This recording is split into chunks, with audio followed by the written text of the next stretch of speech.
Hello दोस्तों, कैसे हैं आप सब। दोस्तों, पावर स्टार पवन सिंह और पलक मुछल की जोड़ी आते ही भोजपुरी इंडस्ट्री की सारे रिकॉर्ड टूट जाएंगे।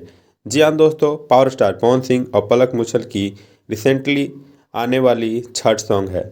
जी हाँ दोस्तों, सॉन्ग रिकॉर्डिंग भी हो चुकी है, वीडियो भी शूट हो चुकी है और ये आप सभी को DRJ रिकॉर्ड्स पे देखने को मिल सकता है। जी हाँ दोस्तों, पावर स्टार पवन सिंह और पलक मुछल की जोड़ी करीब 10 साल के बाद आ रही है, क्योंकि इससे पहले उन्होंने साथ में जोड़े जोड़े फलवा पावर स्टार पवन सिंह के साथ की थी। जी हाँ दोस्तों, ये सॉन्ग इतना ज़्यादा ब्लॉकबस्टर और हिट साबित हुआ कि भोजपुरी में ये छठ सॉन्ग के लिए एवरग्रीन सॉन्ग बन चुकी है। जी हाँ दोस्तों, ऐसे ही खबर और ऐसे ही अपडेट से जुड़े रहने के लिए हमारे यूट्यूब चैनल एक झलक भोजपुरी को सब्सक्राइब करें और वीडियो को ज़्यादा से ज़्यादा लाइक करें।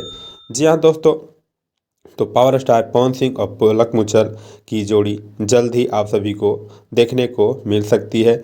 DRJ रिकॉर्ड से ये सॉन्ग आ रही है।